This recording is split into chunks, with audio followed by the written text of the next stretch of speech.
let me get everything on. Guests are going to be live when I call on them. Thanks everyone for turning out. We've got day 4 of Rebellion Without Rehearsal spoiler seasons. I'm excited to have 3 wonderful guests on today. I've got kevintame, CobraBubbles, and Toron.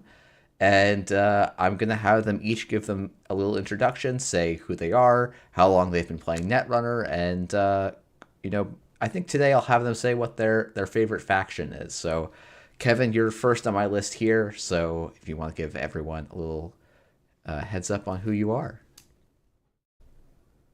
I'm Kevin Tame, and I've been playing Netrunner. Originally bought the core set in 2013, but didn't start playing competitively till about 2016. I volunteer for NSG, so really love Netrunner. Put a lot of my time and effort into the game. And let's see, favorite faction was the question. Yeah. I mean, I've played a lot of Anarch. I really do like Anarch. So it's that might be my favorite faction. That's it. Yeah, no, Anarch's a great faction. I feel like not just because it's a strong faction, but it's like a really viscerally fun one to play a lot of the time. Yeah, it feels like I kind of in most gaming I like high risk, high reward type of gameplay. So Anarch feels that way. All right, CobraBubbles, you're up next. Would you mind introducing everyone to introducing yourselves to the chat and the stream? Very happy to. Hello, everybody. My name is Rowan, or CobraBubbles. I'm from the UK, he, him pronouns. I've been playing 10 years. In fact, I think it's almost exactly 10 years. I think it was sort of February, March time in 2014 that me and a friend both scrubbed out of the cut of a Game of Thrones tournament, and we sat around and he taught me Netrunner while the cut was still going on.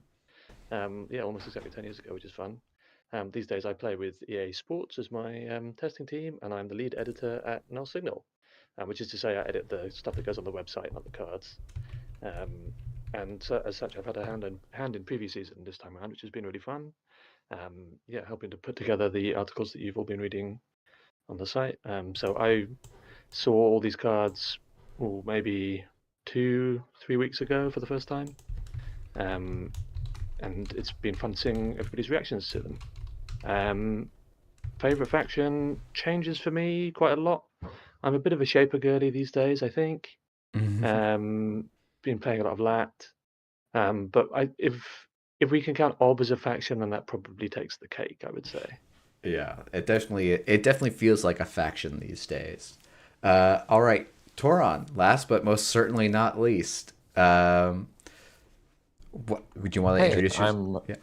I'm Toron. I've been playing Netrunner semi-competitively for about the past 8 months. I'm pretty new to the game and the community in general.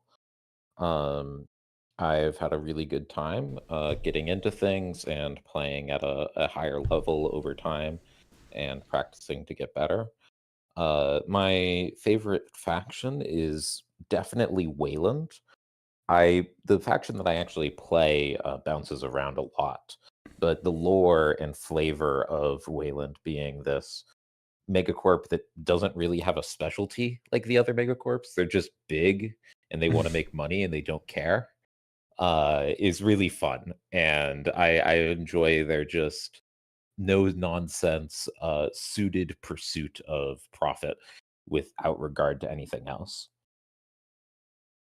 Yeah, no, it's the like I do think the like lore. I always think of myself as like a lore doesn't matter kind of guy, but like it really helps. It is such an integral part of the experience. I think we were also kind of joking beforehand.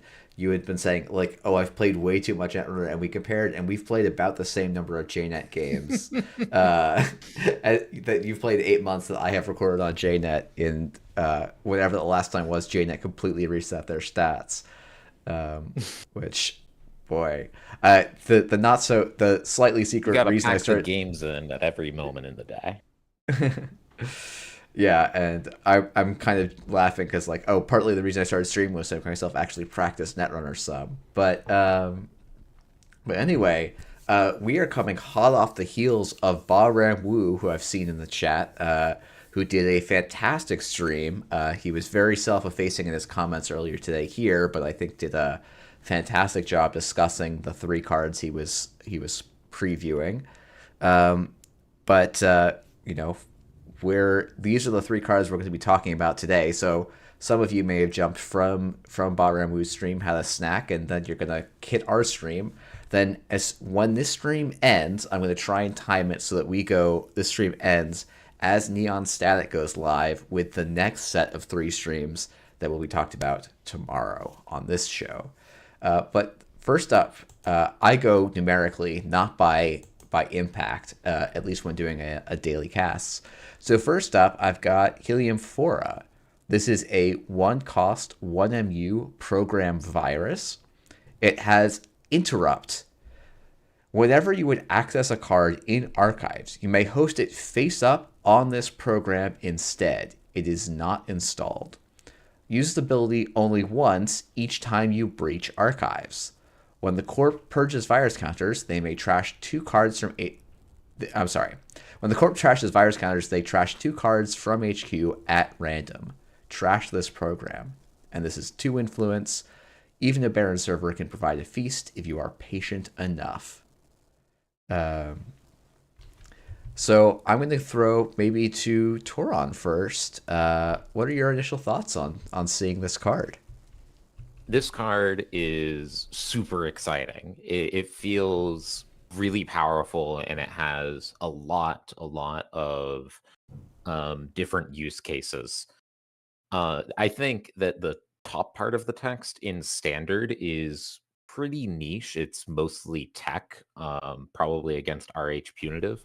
Removing cards from Archives, especially if you're not removing them permanently, isn't all that useful. However, being able to resist purges is a huge deal, especially being able to resist purges just at any time. The only anti-purge tech in standard right now is Acacia, and Acacia's kind of garbage. It's also really garbage for probably the biggest virus deck out at the moment, Mulch, because Mulch doesn't have that many virus counters on the board. They have virus programs on the board. And so Acacia maybe gets you 4 or 5 credits. But Helium Phora? I think Helium Phora, but I realize as I say that I'm less Helium confident. I'm less confident as I make my way through that word. Amphora, I'm somewhat confident, but it's Heli or Heli. Helium Phora, Okay. Helium Phora. Helium Phora. Helium Phora makes purging just hurt a lot, especially if you have more than one of them down. Being forced to trash 2, 3, 4 cards from HQ makes like stopping a Mulch run mid-run with a Maw-Virus Purge just suck. And Mulch has the MU slots available to float 2 or 3 of these at once. The fact that this fits so smoothly into the Mulch package is really scary, and really exciting for that deck.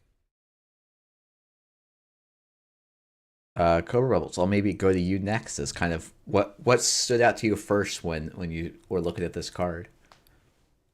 Well, what first stood out to me, I suppose, was the tech against the recent punitive decks we've seen that fill up Archives with particular agendas in a way that is not very interactable with the runner by the runner in the current card pool.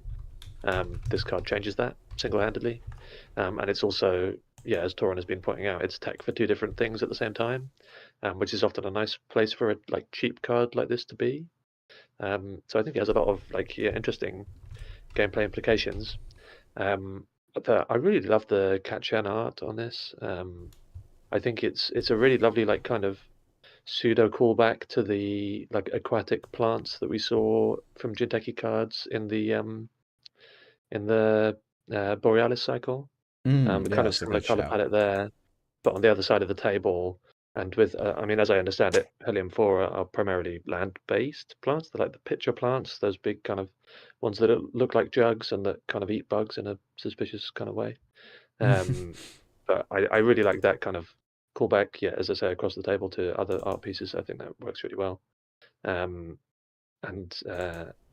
the kind of the flavor text as well is a nice, like, it tells you a little bit about the mechanics of the card, which is always quite fun, I think. If that, like, it's about kind of being smart and making the right choices. And again, on both sides of the table, like, the corp has to be smart about when it's appropriate for them to purge this, because at some point they're probably going to have to, right? Or you can, in theory, you could start eating their whole deck out of archives. There's no limit on how many cards could be hosted on even one copy of Helium 4, right? So yeah, there's a lot of interesting stuff going on.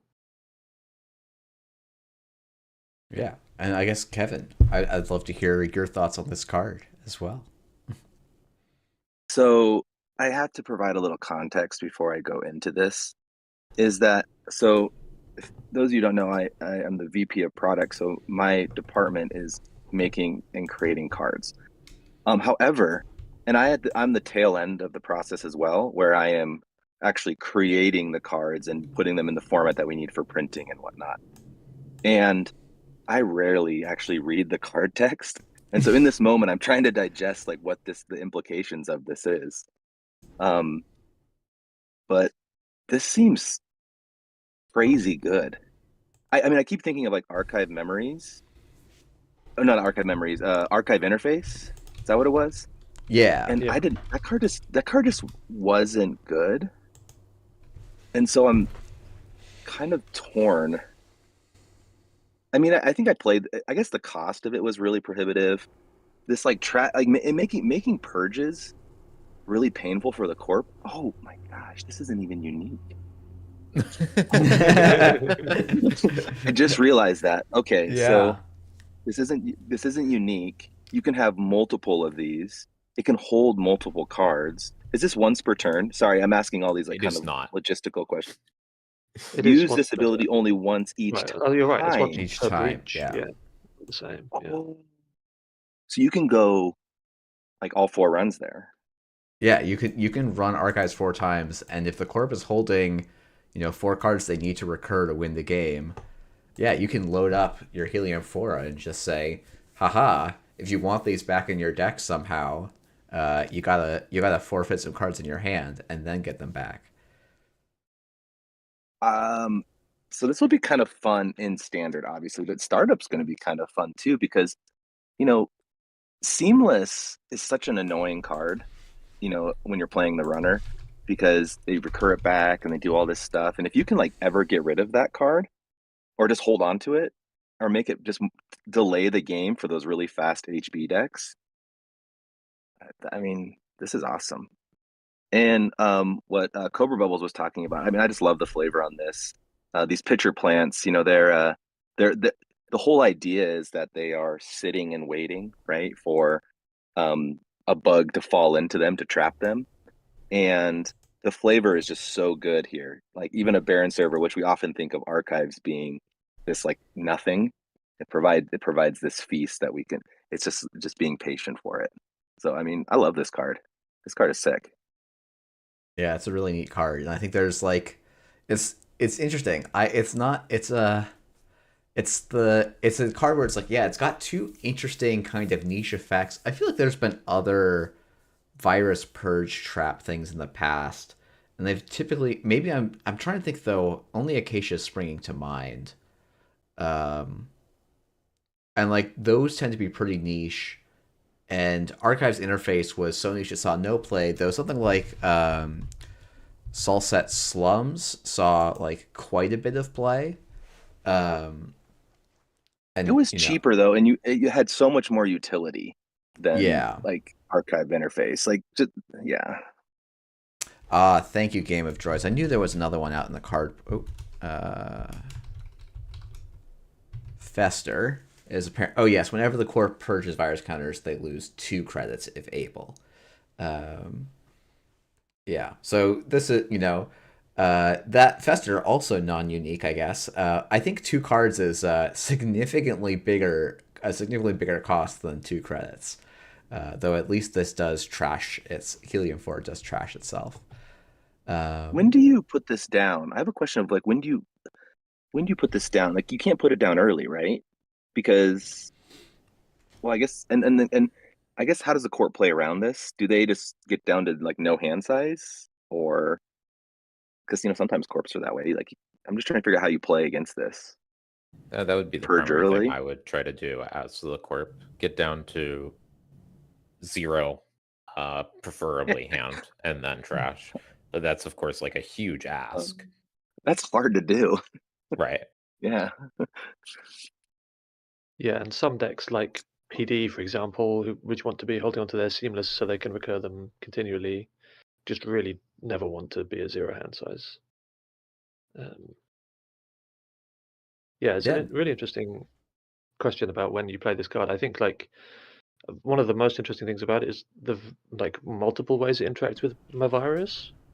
So on the one hand, it makes just purging with Mavirus, which is obviously usually a tempo forward thing for the corp to do in games where purging is relevant, makes that much more difficult. And it just randomly screws over ob players who want to just get a Marilyn campaign or something, just innocently obbing for a 2-cost card we didn't even want to purge. But now we have to trash 2 cards. That's sad. Wait, And then when Mavirus is in archives, you can go and pick the Mavirus out of archives and keep it on here so that you can keep running archives. Or if you want to, you pick something else out of archives and then you say, yeah, purge if you want to, trash 2 cards. Fine by me. I get to access them right now. We're in the middle of breaching archives. is Mavirus May? It's a May, right? It It is. is a May, yeah. But Oh, you put the corp in a man. difficult position in terms of the choice they have to make in that spot. Jeff, I have a Yeah. question for you.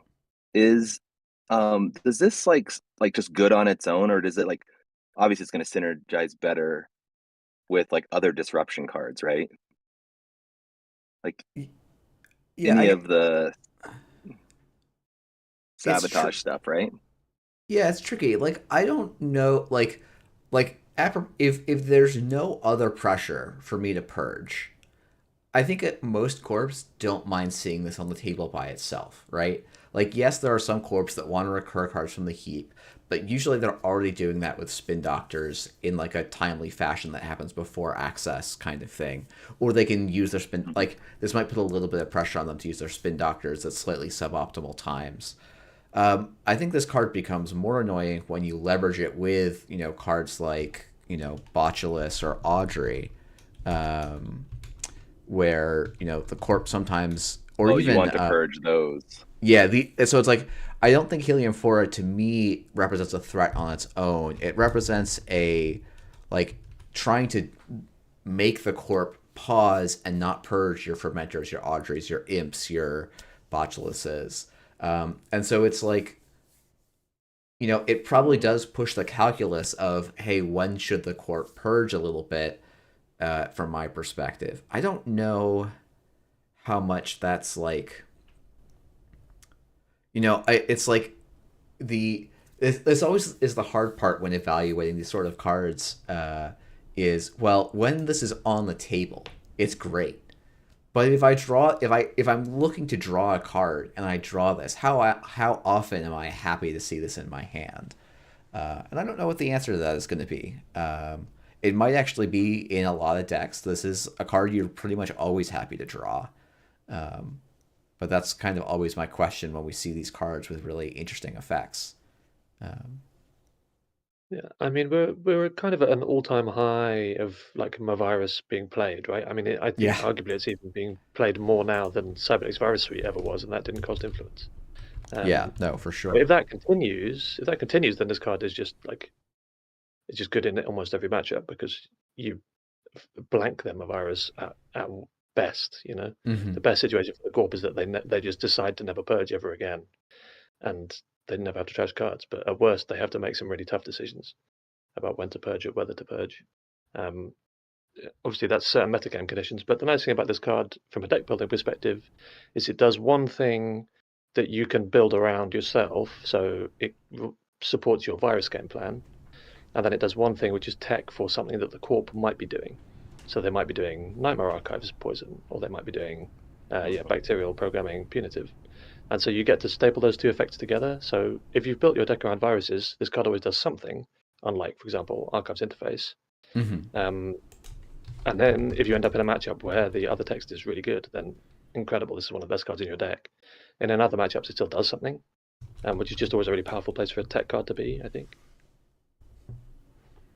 Yeah, that's a really good analysis. Toron, I think before we move any cards, move on to another card, I want to see if you have any other thoughts you want I to add. think touching on the point of like drawing it's true that this is oftentimes a dead card, even for the decks that like having this card around. Spending a click and a credit and a card to install this doesn't always feel good, but I imagine it in decks like Mulch or Lou or even Freedom, where like you just care so much about when that purge hits and how hard that purge hits. And those decks have so much draw right now between Hosh's natural draw or Lago that this feels like it's not that big of a deal to sometimes need to throw away in exchange for when you have your full suite up, installing 2 of them, and then the corp just almost can never purge again unless they throw out multiple agendas from HQ. Yeah, that's a very good include. Shishu actually calling out in the chat. This is also a good Augustina card, right? Just a nice little 1-cost virus you can install. It has other utility, and gets a card in archives. So, but yeah, I think let's move on to the next card here, which I think is kind of in some ways the criminal mirror of the Anarch card we just talked about. So this is Copulation. I'm taking a guess there. It is a 1 credit, 1 MU limit program that says limit 1 hosted card. Access 1 credit. Host the non-agenda card you are accessing face up on this program. Parenthetical text. If it was installed, it becomes uninstalled. Whenever you breach HQ, if this program has a hosted corp card, you may pay 1 credit and trash this program to access 2 additional cards. And this is 2 influence out of Crim. So, Kevin, I might go to you and ask you what your initial thoughts on this card are. I'm reading. Okay. Okay, so when I first heard you read that, it was non-agenda. That stood out. So you can't do this with an agenda. So what? Okay, so this is any access card from anywhere. Yeah, so you can steal the punitive, just as we were talking about how you can use Helium Phora to host the bacterial. Cool. You can use Copulation to host the punitive counter strike, and then later and then the other thing you can do is turn other that archives poison. Like you can host the Nightmare archives on this. Oh yeah. Oh no, it's access. No, you can't. Oh yeah. This is you still hit it. Yeah. So this fires like after Snare fires. So Snare says while the runner is accessing this card, so the Snare fires, and then you can use your Copulation to host the Snare on there if you don't want to trash it for some reason. Okay. And then the other ability is when you breach HQ, if this program has a hosted corp card, you may pay 1 and trash this program to access 2 additional. That's pretty cool. Yeah, I like it. It's cool that you're controlling everything here. Like the other one, the corp has some control, right? So the runner has all the control here, which is nice. I kind of like this, and I might not be thinking about this right, but my first gut was, what if you're dealing with like an upgrade that's just super annoying, that's expensive to trash, like Sand City Grid? So I can just like take that and pay 1 to put it on there. Yeah. This is saving you 4 credits on that access, and then also, it becomes as chat's calling out, it becomes a legwork as well later in the game.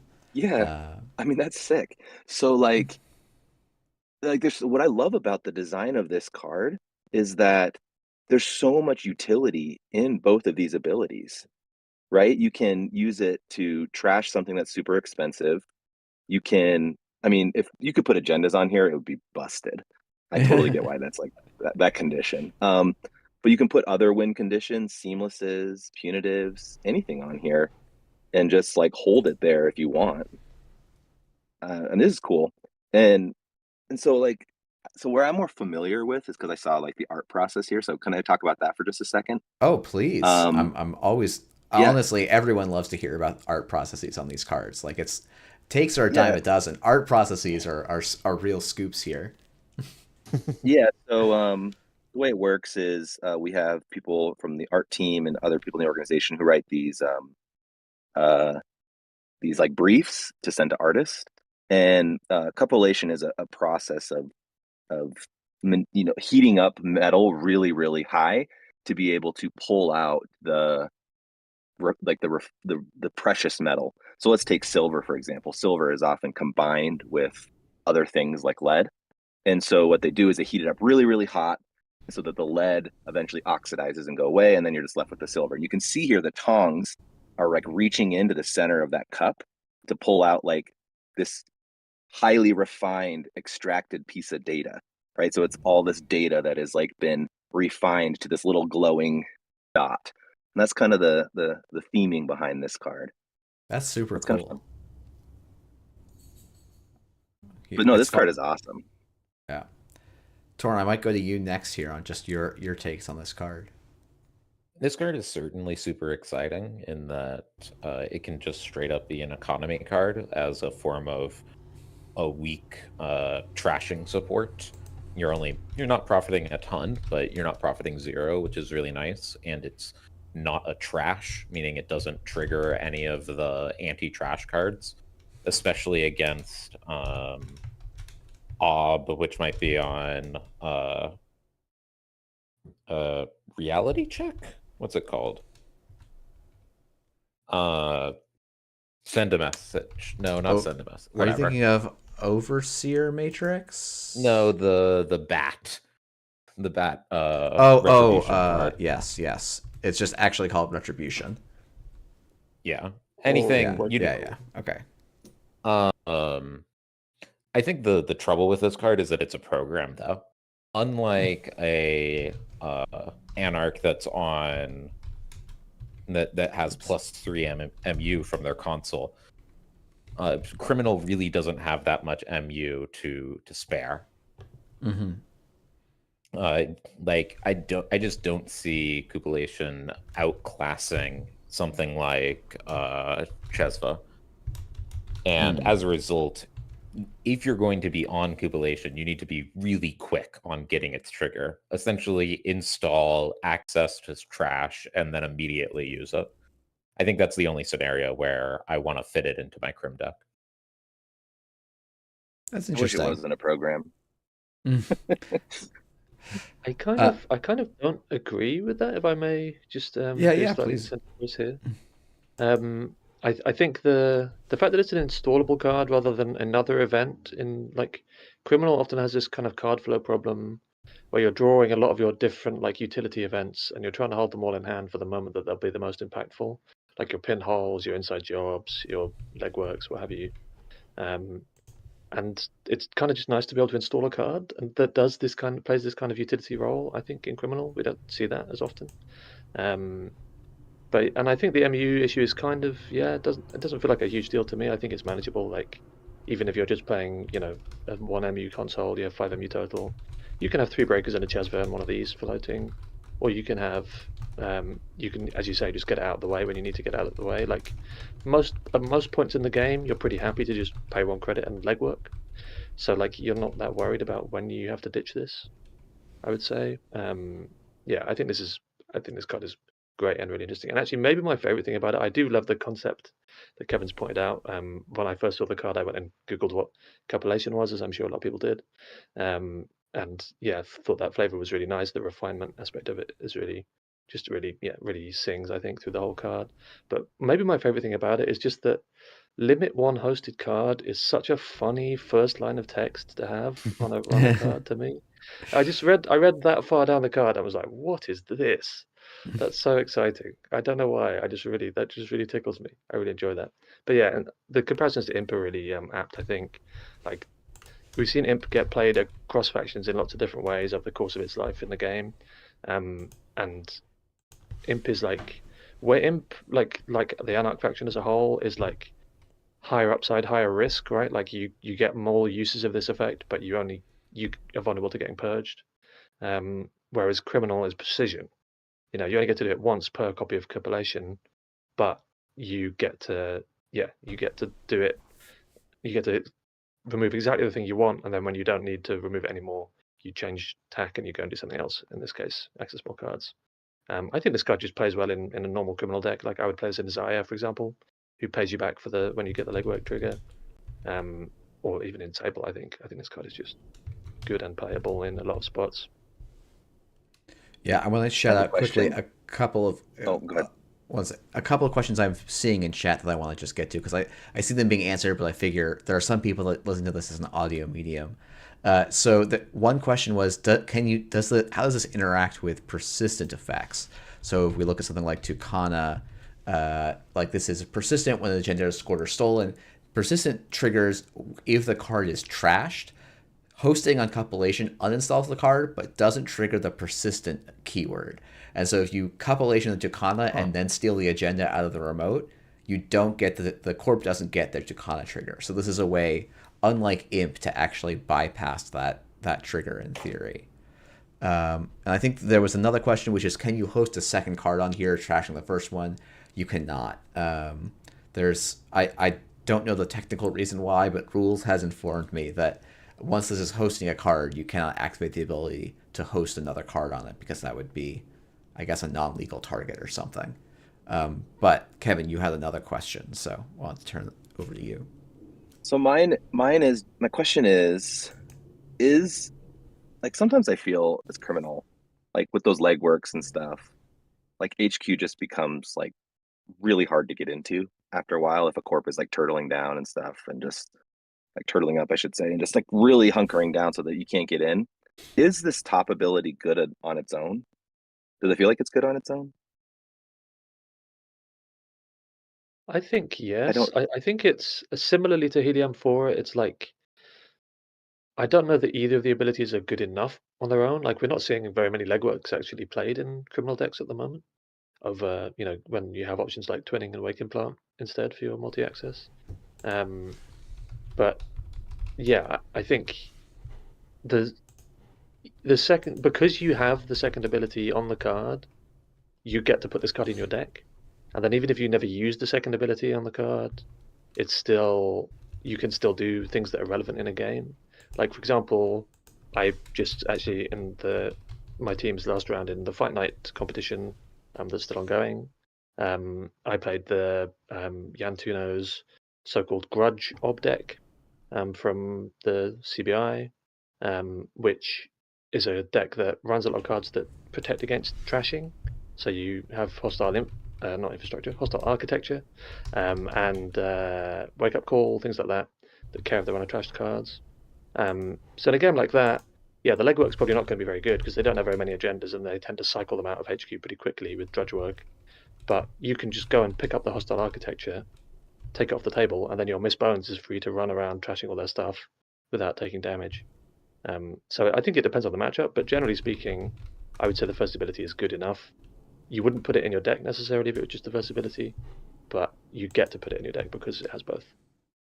Yeah, I think also an important thing, unlike legwork, is you don't have to part of I think the reason you don't see legwork is because it is hard to guarantee you get into HQ as criminal, but compilation has the advantage of once you've already breached, so you're already getting in, then you get to go and trigger this card. So unlike the legwork, I don't have to line up and guarantee. I can just make a probing roll on HQ and see if the corp's willing to invest the resources to keep me out. And only then do I have to get to make, do I get to kind of bundle in the legwork effect. That's really nice. That's very nice, actually. So they have to choose to border control or something like that before. Yeah, exactly. Yeah, they have to decide. They have to commit a lot. Like if you have a card coasted on compilation, and then you run HQ, the corp has to really stop and think. Is this the turn? Are they going to do it? And you as the runner can have a lot of leverage to figure out how desperate am I to get the points, and you can decide either way on how you think the corp is bluffing, what you think the agenda density is in HQ.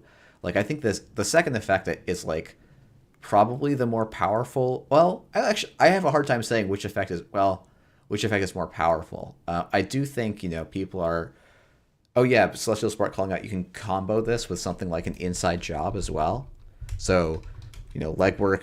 All events have the hidden text does not work with another event, but now we can inside job compilation and like avoid a big taxing piece of ice as well, which So, is Yeah, definitely that's something. like, just, I mean, I think that's the exact thing I was feeling was oftentimes, crims have these like really powerful events and there's border controls or ways to stop it. And sometimes you have them in your hand and it's just like, ugh, like I don't want to do that right now. And this being on the board to do when you want to do it out of your hand is awesome. I mean, this card has so many like kind of very specific use cases. Like maybe none of them are like on their own are great, but it's just like as like because there's so many, it's like just really great. yeah, that's also just what you really want in criminal, I think, right? Like criminal is often you're often building your criminal deck with like I have my money, I have my breakers, and then I'm picking which of the various quite specific tools that the faction offers do I want to play for this metagame. And because you don't have loads of like mass card draw, you're not always able to get all the answers at once that you might want. But because this card does several different things that, even though they are specific, does several different things in one card, that's really nice for a faction like Criminal, where you're not just drawing your whole deck in most games. But when you see this, if you're a class act draw or whatever, you've got maybe 3 different reasons why you might want it in the game, and that's really valuable, I think, in the faction. Yeah, I think also it's worth mentioning Shaper probably likes this card quite a bit. So like we weren't seeing much legwork in Crim, but we definitely were seeing some legwork in Shaper. Legwork in Shaper has been like a long time mainstay, and so compilation being a legwork program seems like it's going to fit in Shaper really handily for the exact same influence total. Obviously, like MU is a pressure that legwork doesn't have, but I think it's like as a Shaper player, that's always one of those things I'm looking at. Like, oh, this is a 2 influence program that can potentially solve 1 or 2 different problems my deck has. I'll give this a look and see if I can find room for this. That is I feel a like it great solves point. so many problems. I still don't think I'm a huge fan of this in Crim because of the MU cost, but I could totally see it out of potentially Ari or Essa as a different way to pressure HQ while still running a program engine or just as a different way to play legwork. I hadn't thought about this in Yeah. ESSA, but that actually also does seem kind of like an interesting include so that you don't have to like you can interact with the board in a way that's maybe a little bit trickier for you sometimes, and you do often have just XSMU lying around. Oh, Yeah, I that's mean kind of in cute. ESSA, like I'm not installing any programs for the first half of the game. And I would much rather also get to trash something on the board and over playing just legwork. Yeah, I think ESSA has one of the strengths of ESSA is that when you don't want to, you don't have to trash or steal anything, so you can be immune to things like Oppo research.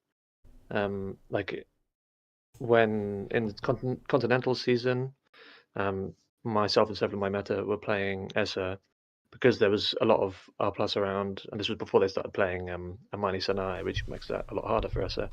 Um, But yeah, you just never trashed any of the things on the board, and you didn't steal any agendas until the end of the game when you'd put half the deck in archives.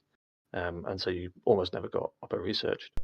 That changed when they started playing more high impact assets, but with compilation, you can continue that plan, right? You get to host rather than trash or steal and continue to never get Oppoed, which is pretty nice upside. Yeah, R plus is really sad into this. Yeah, the interaction with Oppo. I somehow didn't pull off Oppo, but yeah, this is one of the most important like cards of the last set. So this not being a trash, and I think even like when you trash compilation, it's still not the runner that's trashing the card hosted on compilation. So you like it's the game state trashing it. So you still actually haven't triggered Oppo research when you go and use the second ability here. So you get to completely kind of avoid that effect. But I think myself, I wouldn't necessarily play this card in Shaper unless I had a metagame reason to do so, particularly now that we have Burner. I think Burner is probably going to be the like HQ pressure card of choice, given that it's in faction, and it does some quite similar things to this card in a roundabout kind of way. So yeah, I'm not sure, but yeah, I like this card a lot. If it turns out it's good in Shaper, I'll happily play it. Yeah, it is kind of interesting that we Yeah, got. Oh, sorry. Go ahead, Toron. every faction having really strong HQ pressure makes all the HQ pressure cards slightly worse. That's true. Like all the crazy HQ pressure between Burner, Compilation, Eye for an Eye, and all of the existing criminal pressure. It's hard to imagine that there will be many matches going forward without at least 2 ice on HQ. Too strong, too really annoying ice. Yeah. Yeah, it is interesting that we're starting off early in the spoiler season. We're seeing 3 high impact cards that are key on HQ runs. So, some felt like there was some missing pressure on HQ, which honestly I have felt as the corp is like often I'm like, okay, if the owner hasn't stolen the agenda out of my hand the first 3 turns, HQ is kind of empty after that. So let's just let's just leave it with 1 or no ice. And also, I want to give a quick shout. Jason Ford saying, but all corps protecting HQ makes Joyride better. Jason Ford maybe has a small stake in Joyride being better. Who knows? But yeah, though I actually do think it is part of making Joyride better is making sure that all factions have some access to HQ pressure. And maybe your criminal decks can start playing Joyride because compilation exists. I think that'd be a bit of a stretch of an argument to make, but maybe one day I'll get to make that argument. Should we move on to the final card? Let's do it. All right, we've got a fairly different card from the other 2. This is a 1-cost resource connection CD in Shaper. In quotes, Pretty Mary da Silva. Whenever you breach R&D, if you are allowed to access 2 or more cards in R&D during this breach, you may access 1 additional card. And this is 1 influence. And we see here, presumably, Pretty Mary making some threatening gesture towards Arasana on the other half of the frame. So, that's Ari. I don't know if I realized that. CobraBubbles, I've had the other 2 go first, so I'd love to hear your take first on Mary da Silva. Yeah, happily. For quite a simple effect, it's quite an interesting card in a lot of subtle ways, I think. I have kind of a soft spot for cards that depict one runner in the art, but work really well with other runners. I don't know why, that I just find that enjoyable. Because this is clearly, from recent runners, goes most obviously with Mercury. For just 1 influence, that seems like a pretty clean splash if you're trying to do the Mercury thing. And yeah, it just plays right with the ID. Bar on his stream pointed out that it also works with Akiko Nisei, which is not somebody we've seen a lot of in standard competitive play, really ever, to my knowledge. But this threat of now this side game is threatening to be a triple axis on R&D with Pretty Mary in play is like pretty good, pun not intended. And yeah, I like this. You can do things with Neasha and Mind's Eye if you want to do that. The most obvious play pattern to me with this card, I think, outside of those 2 identities, would be if you play it. So we've seen Arasana played with the twinning, and because of Urban Art Vernissage gives you twinning counters. So you could just on your turn install. You have an unloaded twinning, and then you pay 1 credit from your Urban Art, install Pretty Mary, run R&D, and now you're just seeing 3 cards of R&D from 0 twinning counters at the start of turn, more or less out of nowhere, which seems kind of potentially quite powerful. But yeah, it does 1 thing, but that thing is, the thing that often will win you the game. So it's pretty nice on a 1-cost card, I think. Yeah, I've seen 2 other cards called out in chat. Uru also triggers this, though taking a tag with 2 resources out, maybe not the best. And then Beatriz also is another in-faction way to see one additional card on R&D, and Pretty Mary will work on both of them. And then That's the Moon was asking what is allowed to mean in this context. It basically means like, do you have pending access of 2 or more cards? Is what I take it. So if you have something that's giving you that second access, you get a third. I'm sure a very good rules reason why it's worded that way, and not when you would access 2 or more cards, access an additional one. But I'll let rules hopefully explain that in an article sometime in the future. And I could see reasons why when you maybe wouldn't work, but I'm not exactly sure what they are off the top of my head. But yeah, Toron, do you have any things, your first thoughts from when looking at this card? This card definitely isn't going to fit into every deck, just because decks that need to constantly be pushing forward, I don't know if they can afford to draw a card which isn't always going to do something. But in decks which have that extra time, it seems like Pretty's going to be very easy to pay off. You only need it to trigger probably twice for it to be a good card, and beyond that, it's a great card. So any deck that's going to be hitting R&D repeatedly with twinning or other multi-access, it's pretty easy to imagine you throw one Pretty in. What I'm most interested in, though, is how it's going to fit into Sebastião, and whether this card, whether Sebastião is going to get any cards which just like having resources on the board. Because if Sebastião is excited to just have it installed and doing nothing, or just have it installed and have it trigger once before the game ends, then it's going to be really exciting to have another really low influence option. And we'll just have to see as more cards are released if that's going to be something that Sebastião is really interested in. Yeah, so if we get an off-campus apartment near print, Sebastião, I think, would be very, very excited. I don't know if Sebastião's specifically excited about off-campus apartment while eating tags, but there is a different card. Calling in favors, I think. Yeah, calling in favors. Is that? No, that's not in standard. No. No, almost none of the old connection synergy cards are still in standard, I think. Yeah, calling. I think those. Yeah, I think those were almost all in Honor and Profit. So. Yeah. Yeah. Kevin, certainly love to hear what your initial thoughts are on this card. So just from like the mechanics and gameplay standpoint, back in the day, I used to play R&D interface all the time. What was the cost for R&D interface? It was was 4 whole credits. Oh my god, 4 Well, credits. to be fair, it was credits. usually 3 credits, but 3 credits, or you were paying for it with account siphon. One of those two. So. Yeah, so 4 credits. This is 1.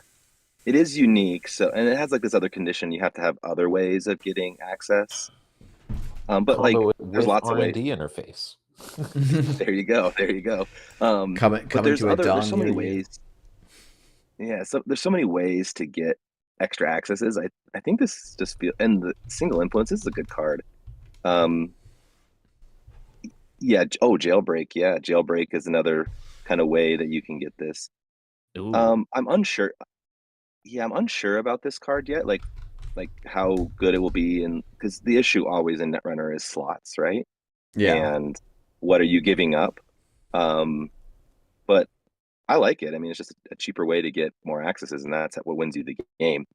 So from a flavor standpoint, I want to talk about that for a sec. So Please. This is in reference to Maria Bonita, which she is the Bonnie and Clyde in Brazil. Her boyfriend was a what was his name? It was I can't remember, Lampiao or something like that. And you can, if you look here in the very background, you can see a picture of them. It's supposed to be of Lampiao, and Oh, on the back over there, like next to the beers, Lampiao and Maria Bonita. And so Maria Bonita was a band, they're bandits, and so I love this seedy uh, subtype here, That's really and cute. you know, yeah, um, the runners are like they're coming to this bandit like knowing like, oh, I really need your help, in this thing. Can you help us out here? And Pretty Mary's like, what I don't remember I think it means like little kid or something like this Goratina. I don't know how to say it, but it's like, listen up, little kid. You're gonna learn something here. It's like coming to this seedy location, to this seedy bar, and just asking for help from this bandit. Um, and you can even see it in her face, like, I know, but I really need your help. So I love this flavor. It's cool. That's a super cool detail. Thank you so much for sharing. That's fantastic. But Uh, overall, like this seems like a good card. It's really hard for me to assess these until like we play with them, but it just seems like really cool and good. I don't know who said it in chat earlier, but I think another good shout specifically for Avagustina, taking the tag, you can then, using Sebastiao, immediately install this. So you don't need to have it installed for any amount of time before you use it. oh, if you combo this with Seb and Iru, you can have Oh, this in Iru, not hand. Avagustina. Yeah. You can Iru. click Iru, take the tag, install Pretty Mary, and go from just Iru on the board to accessing 3 cards in R&D. Yeah, it's a For really clever use case. yeah, And it's really efficient. It seems yeah. like that's like his entire game plan is this engine building, right? Oh, for And sure. so yeah, so it seems like it slots really nicely in there, especially for one influence. Yeah, one influence is probably hard. It's like you can probably find a way to justify playing one of these, assuming you're playing some number of Iru, which hasn't been a card that we have seen see a lot of play. But I think having a runner that gets upside for taking a tag again probably puts her more on the map, Do which you makes play I this in sense. wonder if Criminal? Sebastiao is going to be on the companion suite, and specifically Pamu. Yeah, maybe Pamu's he's. so good. Like, even if you're not, like, even if like half or 2/3 of your installables aren't usable with Pamu, it's still good. Yeah, especially if you're like, oh, some of these I can sack later if I need to, and then every 3 turns install a non-connection is probably something that Seb will still be doing, unless we get a bunch of connection icebreakers. Maybe that's what Neon Static's got coming up next. Who knows? Uh, Mhm. but So Jeff, question for you. So like I did no play testing for this, and maybe but like do you always want to be clearing tags with Sebastiao? Like or do you ever float things? What's the other like ability on his card? I forgot. Is it like yeah, more so expensive to trash stuff? yeah, let me pull that card back up. So Sebastiao makes it so that as an additional cost of connection resource with the basic action, the court must trash 1 card from HQ. So it makes it a click, a card, and 2 credits for the corp to trash a card. And that's like dummy box is still in standard. So you can prevent your resource. Uh, You can make the if you put a dummy box down in Sebastio, I think you probably can float tags pretty comfortably because most corps are not going to be that committed to trashing your stuff. And this is also question I pretty. always ask with any the question I'm always thinking to myself whenever you have these tag stuff is like, am I tag me or am I not tag me? And and I feel like it was designed to not be tag me. It was to take a tag and then like get rid of a tag, right? Hmm. But do you just really just set up a whole tag me kind of doom rig thing with I all these connections? I don't think we know based on the cards that we're seeing so far, right? It's going to depend on what the relative payoffs for everything, right? So like, cuz yeah, counter surveillance has a really big payoff, right? It's a if I can have a bunch of credits and a bunch of tags, I can probably win the game in one turn. And that's like a very high ceiling to have to overcome. And it does seem like with a lot of the support for Sebastian, like his first ability only triggers if you had no tags and then take one tag. So there's clearly some tension of what the design wants. I think, how does he end up in play? I think it depends a lot on what support he gets, because, so far the hints we've seen towards that being the primary thing is stuff like eye for an eye saying play only if you're not tagged, or what is it called? So you basically have all these dead cards if you don't become untagged, or they just don't work. Yeah, I'm sure. You have to have no tags. What's the Anarch recursion card that we got spoiled called? I forget what it's. Privileged access. Thank you. Yeah, privileged access is another that's play only if you're not tagged. And there's some world where it's like, yeah, if yes, Seb helps protect Iru, but if the corp can't establish like a lock on archives, yeah, they probably will spend the time and resources to trash Iru. So, you probably do want, there is some incentive if you're going to use all of this engine stuff to kind of float tags. I know that the Neon Static guys are... Is there a good way to clear tags right now? So we talked about, there's a couple of ways. I mean, there's really not that many. Networking is one of them, I think, that I've called out as I spend 1 credit basically to clear a tag. Or at the end of the game, spend 0. Oh, you're spending clicks. You're spending clicks still, right? Yeah, you're still spending clicks. If you want to do it clicklessly, you can wait for Solidarity Badge to do it at the start of your turn, and then you're just saying, "Oh, Seb will keep my connection safe off turn," and then Solidarity Badge will go. We also have stuff like no free lunch to kind of shake tags at click. You invest a click up front, but then you get to save the click later. And Citadel would have been fun in this time. Yeah, he would definitely Hannah to clear tags. Yes, thank you. Hannah's it's not. I don't think it's good enough to clear tags out of Sebastião, but Sebastião is like very happy to take a tag to do something useful and then essentially spend no money or clicks or cards by using Hannah and clicking to draw. Yeah, chat's also calling out buy bans to cut, but we don't have we haven't seen yet a misdirection, which is like an efficient way to remove lots of tags. But we also misdirection. I'd be surprised if we see a misdirection. I think this was one of the cards that everyone who didn't exclusively play Shaper hated. And we also don't have a paper tripping, which was less said about this card the better, probably. But I kind of get the sense that you're never going really tag me, so it's always only having a single tag, or maybe 2 if they give you one extra ones other ways, right? You're not going for the counter surveillance and lots of tags. It doesn't feel that way. I think right now, tag me probably does make the most sense for Sebastião, just because counter surveillance is so insane. But as soon as we see a few more cards that have a only 1 tag effect, it's going to be a lot harder to say yes to the tag me route. I mean, even just with Seb's ability, right? Like if you want to use him to set up your engine, he only triggers if you have no tags. So you'll need to be dancing around with whether you keep the tag or not for a little while in the early game, and then maybe you pivot to counter surveillance late game. But there'll be more play to it, I think, than there has been with tag me decks in the past. Yeah, and I do think people have identified privileged access as being like this really big, powerful card, where it's especially if you're untagged in Seb, which you have to be to play the card, right? This becomes run archives. You take a tag, install a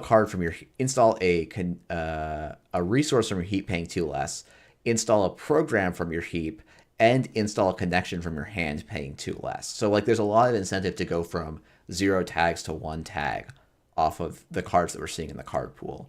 So I think design seems to the design team seems to really want this archetype of tag on, tag off to be the core of the faction.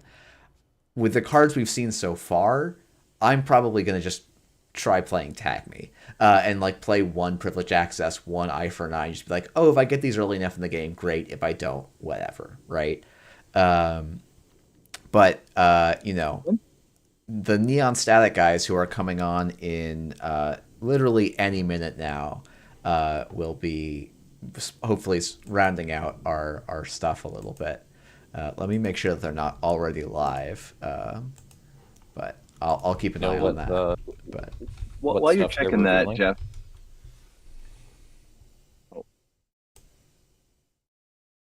While you're checking that, Jeff, I just want to like call out, like, just because we're having this great in-depth conversation about these cards, and I just like shout out to the design and development team at NSG. Like they did some awesome work here. Because they really did. I mean, just for the, if it turns out to be good or not good or whatever, like we're having these awesome discussions like about all the things. And one of my favorite thing about any type of lifestyle game is just like thinking about the possibilities. And that's what this whole conversation has been for me. It's like the possibilities are just, there's so many. And so it's I just big shout out to them.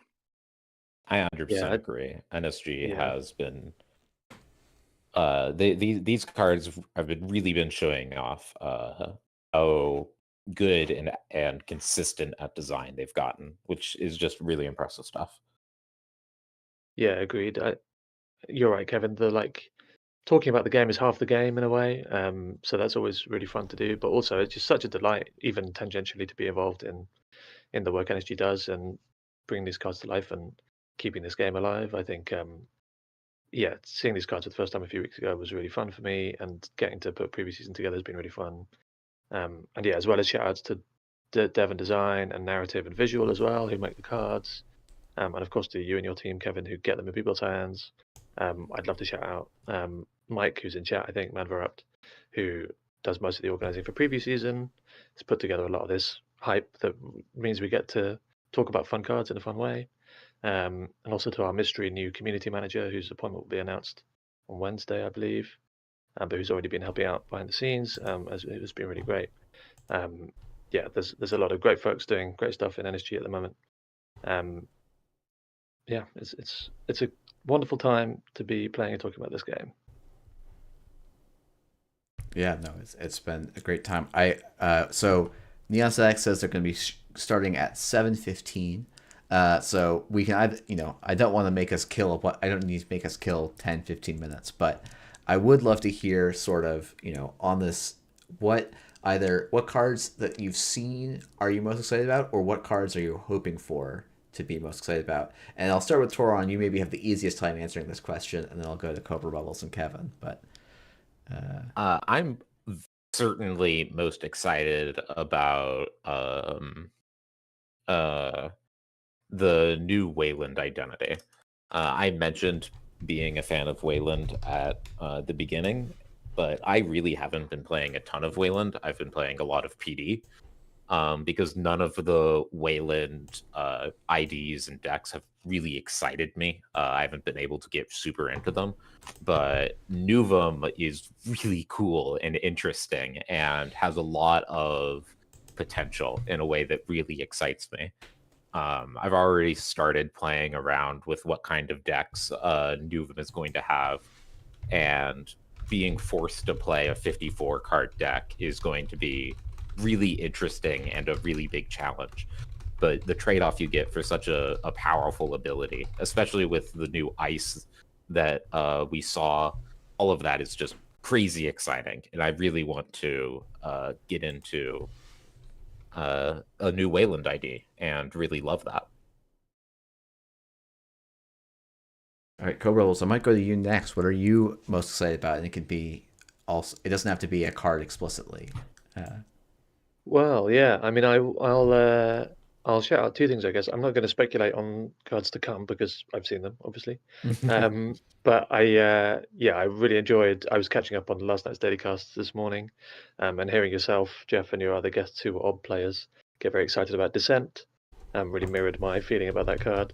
I think that's just it's so funny how like since cards like Orb really changed the way, and I'm sure things like Nuvum will do this as well for the future, change the way we evaluate cards. Just the fact that it has 2 in the top left is such a big deal. Like it's better than if it costed 1. If it costed 1, it would be worse almost, I think, which is just an incredible thing. It's so funny. But yeah, really interested about that card. And then one other thing to shout out, I don't know if people have noticed this, but as of a couple of days ago, I think, a new feature has been added to Netrunner DB. I realize this isn't strictly part of previous season, but it comes at the same time, so I thought I'd shout it out, which is that there's pronouns on characters now. So all the NSG runners now have their pronouns listed, and I think the plan is for other NSG named characters, so like connections and sysops and stuff, to get their pronouns listed as well. So you can pop over to NetRunnerDB and check if ever you want to check what pronouns you should be using to refer to a character. It's a feature really people have been nice. asking for a long time, and that's just really cool, like quality of life improvement to the game, I think. So I wanted to shout that out. Yeah, it's a little bit small here, but you can see right under the deck size 45, you can see pronouns she, her for our Asana. So yeah, that's actually a really great little include. Do you know if that's going to also be expanded to the FFG runners? My guess, yeah. Oh, I was Sorry, I spoke to some folks who have answers about this earlier today, so I can give a sort of informed answer if that's helpful. Sure, if you want to give the actual, I was going to speculate to try and give you cover for not as someone who's not in community, but yeah.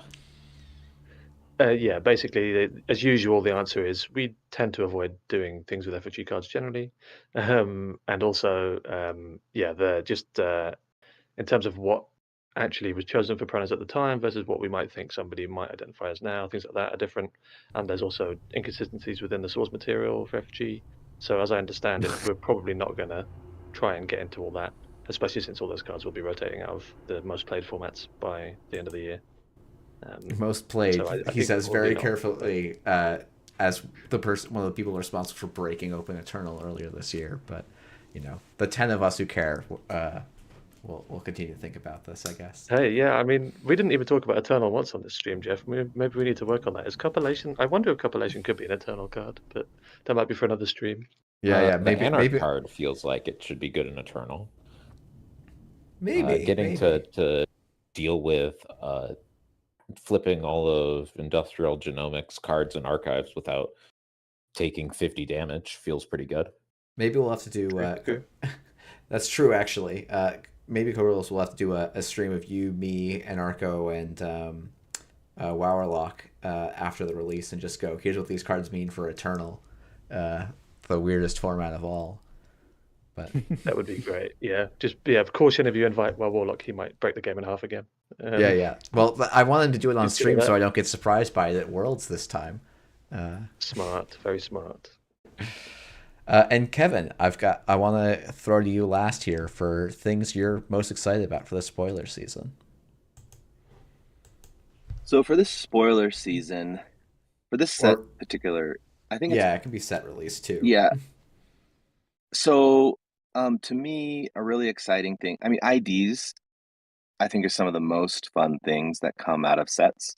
They're the most powerful cards. You build your deck around it. So I'm just excited for the IDs to see what happens with them. A little bit beyond this set, I'm really excited for the way we're going with NSG, specifically Dawn coming up. It'll be our next set that we release. It's going to be a big set for us because we're rotating out FFG cards, and it's going to be a whole new meta game. And the set's actually a really critical step for us. So I just want to call this out to the chat and to everyone, in that one of our biggest barriers in making this a success is our development, which is the playtesting aspect. And so if you're interested in playtesting, please join playtest, because we need as much feedback and input. This set is really critical to us, and it's actually, I think, a harder one to design for and test for, because when you have more complex rules and more complex things on cards, it's sometimes easier to balance. Whereas when things are just like really simple, it's harder to balance. And so I'm kind of using your stream right here, Jeff, as a way to call out to the community to say, hey, please come join playtesting, help us out so that we can release an awesome set. And it doesn't need to be people who are really well versed in Netrunner or real highly competitive. We're actually looking for a lot of kitchen table players because Dawn is supposed to be the set you buy right after System Gateway. And so we have a lot of people who don't play competitively. So if you have friends who play, please recommend them to come in and play test. That would be really great. Yeah, I'll also say, like, I started volunteering with NSG as a playtester, and like I think it is a super rewarding experience. Like, not only do you get to kind of shape and talk about this game, like often with the design team and stuff, but also like you own part of the set in some way. Like, you get to be like, oh yeah, when you see a card, I'm the reason this card was 3 costs or whatever. And it's the commitment is not like, oh, you have to grind 100 games to, like, or you lose status. It's the, we want you to, Oh no. Yeah. it's when you have time, please try and get some testing games in. And there's some great, looking for game tools, and there's going to be, it sounds like they're doing a bunch of stuff with leagues and trying to make it like give lots of different experiences and different voices to people. I think some of my favorites have been like people coming on and they'll do like a 3 hour long call through the whole set, discussing what they've seen as they kind of have been playtesting and things. So yeah, that's a great shout out and another plug for playtesting. Definitely send in volunteer applications. If you sent them in like more than a month ago, I might just say send another one in. If you sent one in the last few days, I know they're processing a lot of applications. But the goal is to really kind of grow the playtesting group quite a bit. It kind of been whittled down to a small group of people, and I think it's high time to expand it open and bring in, not just players who play like me, but bring in, the true breadth of the community that we have. Though if you're tuned into this, you're probably pretty plugged in. But for those of you who are maybe a little more quiet and not, your voice is extremely important in play testing. So we'd love to have you. Yeah, and I just want to reiterate, like, so on my role in NSG is we're in charge of the timeline and when we release these cards. And what we've pinpointed is that dev is actually one of our biggest constraints in order to do this in a timely manner to release Dawn. And so, and getting playtesters there is the critical piece. So that's why, to me, it's like of the utmost importance and urgency to try and get as many people. And so for those of you who love this game, that's like one of the best ways that you can contribute. It's not joining NSG and doing like this, what feels like maybe a big commitment. You can do a smaller commitment and it can be tremendously impactful for us. Yeah, it's a great shot. Okay, well, Neon Static is starting in 2 minutes, so I want to give a huge thank you to all 3 of you for coming on. It's been a real pleasure to chat with you, and now we Thanks can. for having us. Yeah, Thanks and now for we can all head over to Neon Static and enjoy some more Anarch scoops, and I think also some gameplay against Ops. So people can look forward to that. So thank you, everyone, and I will see y'all tomorrow. Peace.